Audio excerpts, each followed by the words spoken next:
The story continues in Judges 19, verses 22. While they were enjoying themselves, some of the wicked men of the city surrounded the house. Pounding on the door, they shouted to the old man who owned the house, "Bring out the man who came to your house so we can have sex with him." The owner of the house went outside and said to them, "No, my friends, don't be so vile. Since this man is my guest, don't do this disgraceful thing. Look, here is my virgin daughter and his concubine. I will bring them out to you now, and you can use them and do to them whatever you wish. But to this man, don't do such a disgraceful thing." But the men would not listen to him. So the man took his concubine and sent her outside to them. And they raped her and abused her throughout the night.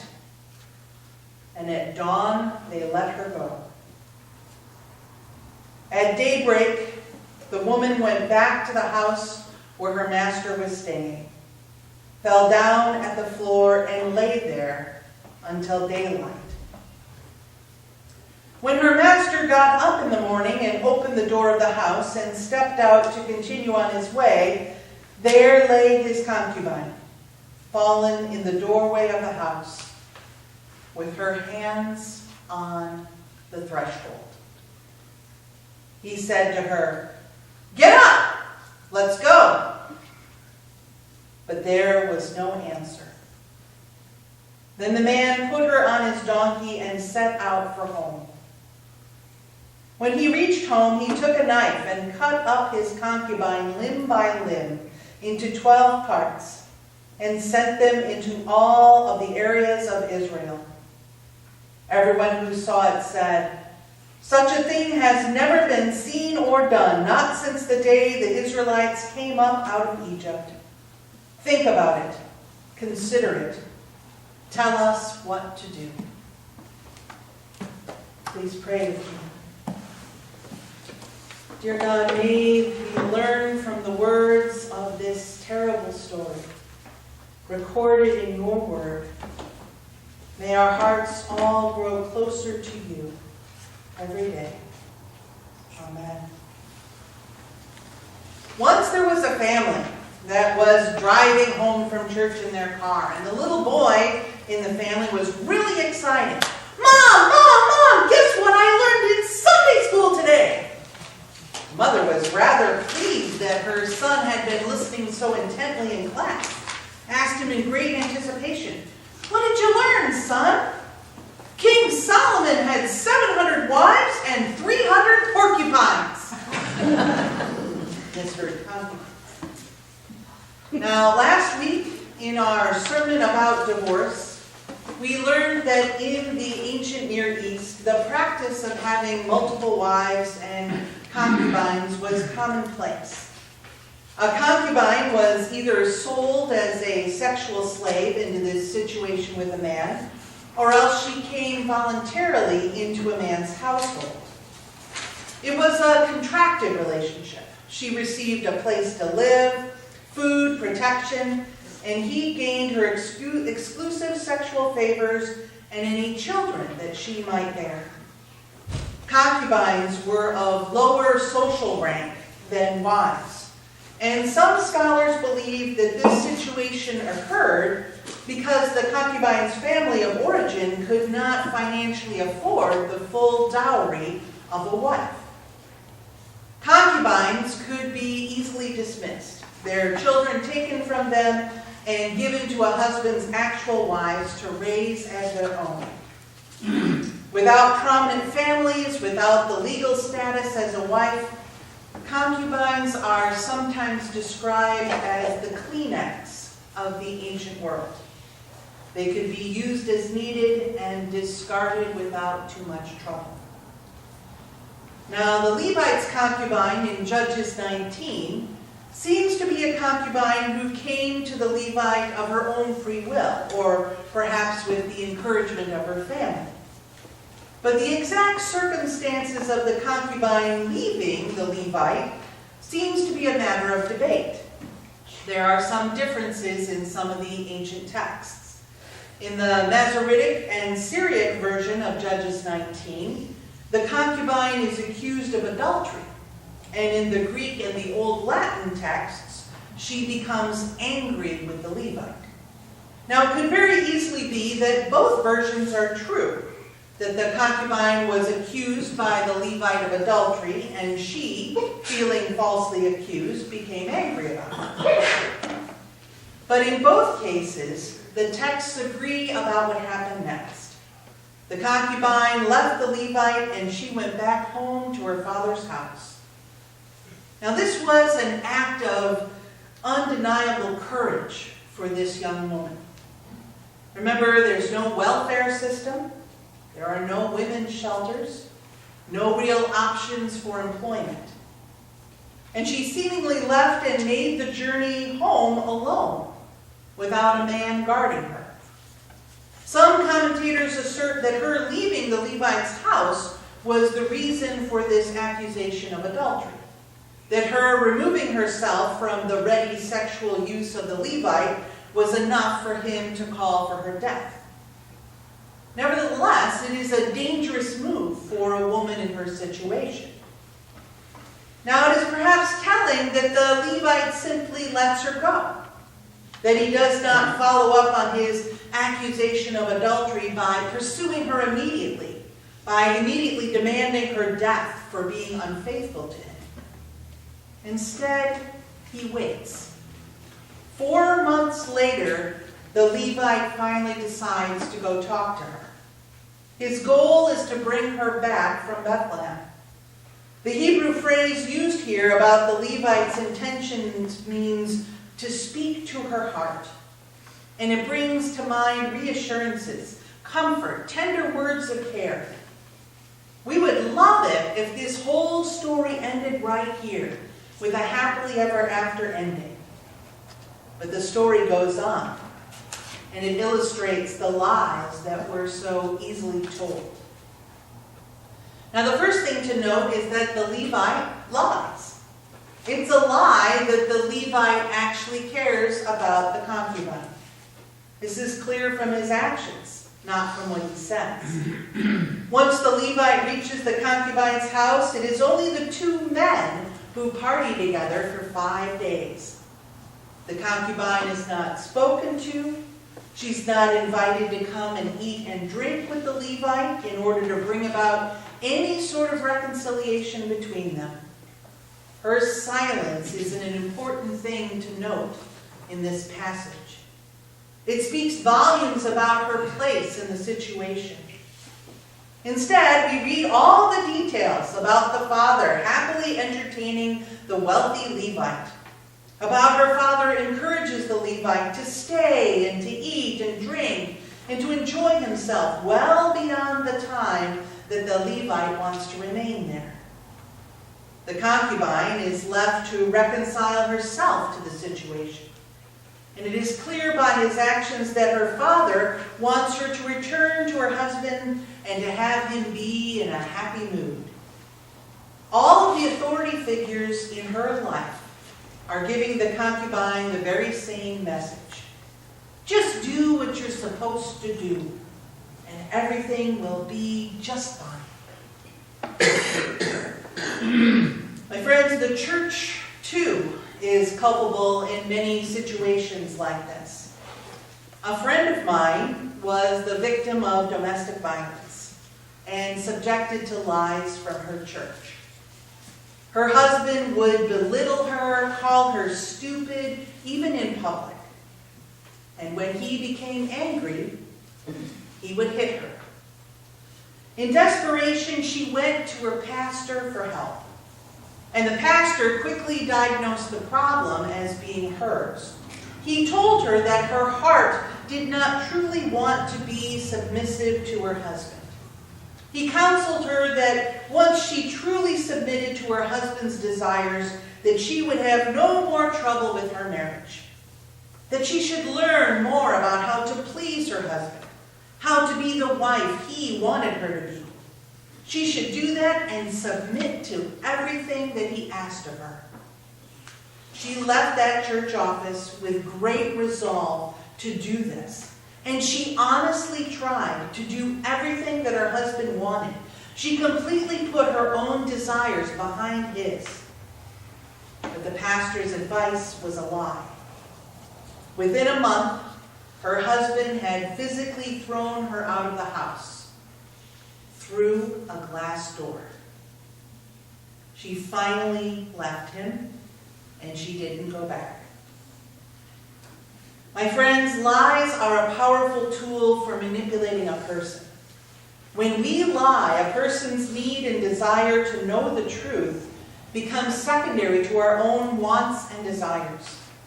It is a degrading of their need for honest and open dialogue for your own self-serving interests. When we honestly value someone, we tell them the truth. How easily we put our own interests above the needs of other people when we lie to them. The story in Judges continues. The Levite finally gets tired of the father, and he gets up and he leaves. He takes the donkeys and the servant and the concubine. He continues on his journey, and he doesn't take the advice of the father or his servant. The Levite is clearly the one in charge. He is the one who makes the decision to travel on to the village of Gibeah.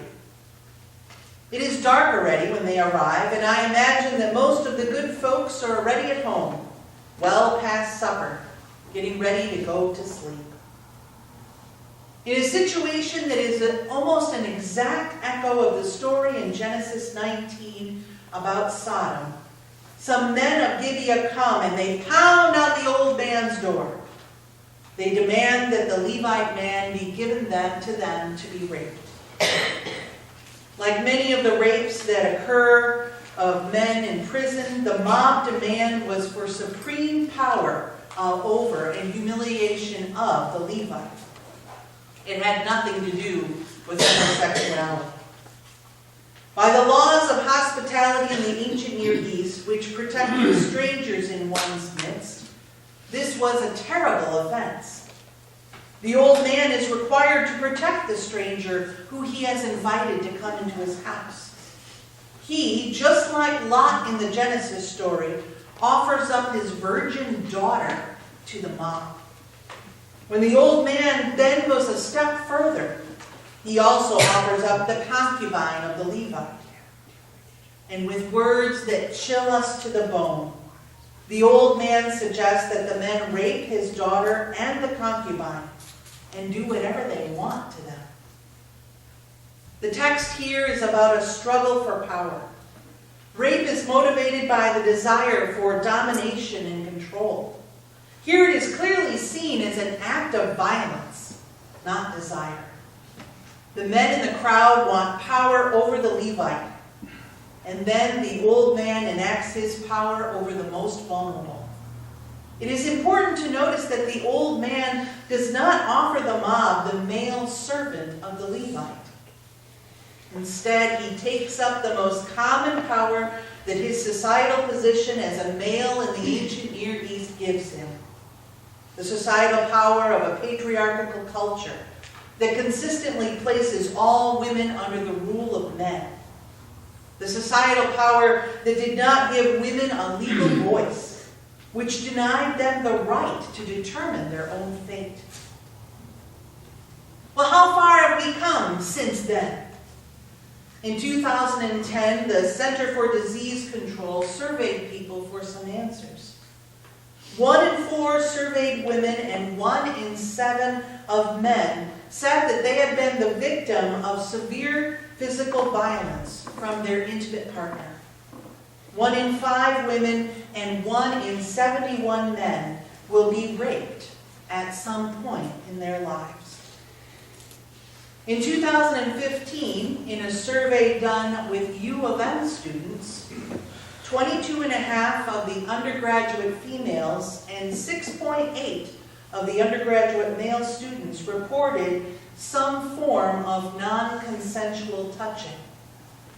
9.7% of females and 1.4% of males reported that non-consensual touch included penetration.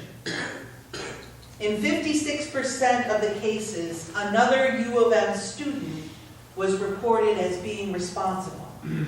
In just 5.5% of the cases, the identity of the assailant was unknown to them. One night, when I was in college, one of my suite mates came in after 3 a.m. I didn't think about it so much at the time. I was a little annoyed, though, by the fact that she then proceeded to take an hour-and-a-half shower. It was only months later that I found out the reason for her unusual behavior. She had been out on her third date with a man, and against her better judgment, she agreed to go with him to see his apartment. After a bit of kissing and petting, she asked him to take her back to campus. He refused. And even though she really didn't want to, they had sex. She told me that she let him do it because she didn't know where his apartment was, and she had no idea of how she would get back to campus without his driving her back home. She blamed herself for going to his apartment. She never pressed charges, she told very few people, and she was not surprised when he never called her again. But she herself was not the same. She felt stained and used. Her self-esteem was crushed. She doubted herself. And that hour and a half in the shower could not wash away the memory of what he had done to her. Like many rape victims, she just didn't want to think about it. She just wanted the memory to fade like a bad nightmare.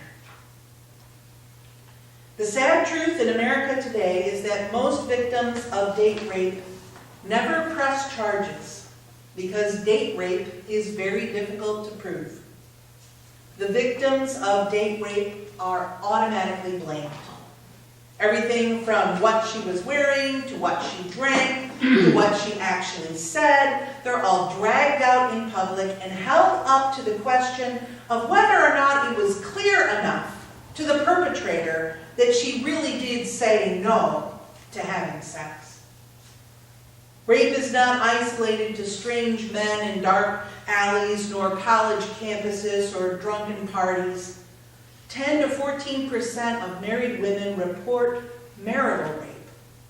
Marital rape wasn't even legally a crime in all 50 states until 1993. In rape and in other forms of abuse, the abused is no longer a subject in their own right. They become an object, a tool for the abuser to get what they want when they want it. The power and the control of an abuser over the abused crushes their souls, often takes their will to live. In one way or another, abuse often leads to death. Now in our text today, it is unclear when the concubine actually dies. The Levite throws her out to the mob, who forcefully rape and abuse her all night long. At dawn, the abusers let her go, and somehow she manages to drag herself back to the house where her master is staying. At this point, it is certain that the concubine is still alive. It is then that the true character, the true feelings of the Levite become crystal clear. Instead of waiting up for her, watching through the night, even being remotely concerned about her safety, the Levite goes to sleep. In the morning, the Levite opened the doors to the house, and he undoubtedly saw her lying there with her hands on the threshold. Yet he did nothing. He did not bind her wounds. He did not give her any food or drink, or even bring her into the house to lie down in comfort. There is not even a single query about how she is doing. Every common courtesy that the Levite demanded for himself from strangers is actively withheld from this woman. The concubine remains nameless, excluded, outside the door, in the dust of the ground, beaten and broken in spirit and in flesh. And finally, when the Levite is all set to leave, with his donkey saddled and his wine and food all packed, then and only then do we find the only words of the Levite to his concubine in this whole sad text. "Get up," he said to her. "We're going." But there was no answer. My friends, as the people of God, we are called to stand up to injustice. We are called to recognize the signs of violence and to stop it in every way that we can. As followers of Jesus Christ, who himself was tortured and staked to a cross with curses and blows and blood and sweat mingled down, it is our task to say enough and to advocate for those individuals who are being abused. It is our call to teach each other, our brothers, our sisters, our fathers and mothers, our daughters and our sons, about how each of us is made in the image of God, how each person must be treated with respect and dignity. We must continually stress that God calls our adult relationships to be based on equality and love. And finally, we must not be silent when we suspect that domestic abuse is occurring. Our gut reaction to give each other privacy, to mind our own business, does not apply when there is abuse. This crime happens to people in every neighborhood, in every congregation, in every social class, and in every ethnic group everywhere. It is a crime. It is a sin. It is an abomination before God to treat one of God's created people as simply as an object or as a means to an end. And so today's sermon ends with a challenge. Will we do nothing? Will we simply go on with our business? Will we simply walk out of the doors of this church, go back to our houses, and go on our way to our own destinations? Will we look out for our neighbors? Monitor the situations that are occurring right now, down the hall, down the block? Will we simply ignore the hands of abused people that crawl for help to the threshold of our church, to the threshold of our homes? God forbid that we will. Amen.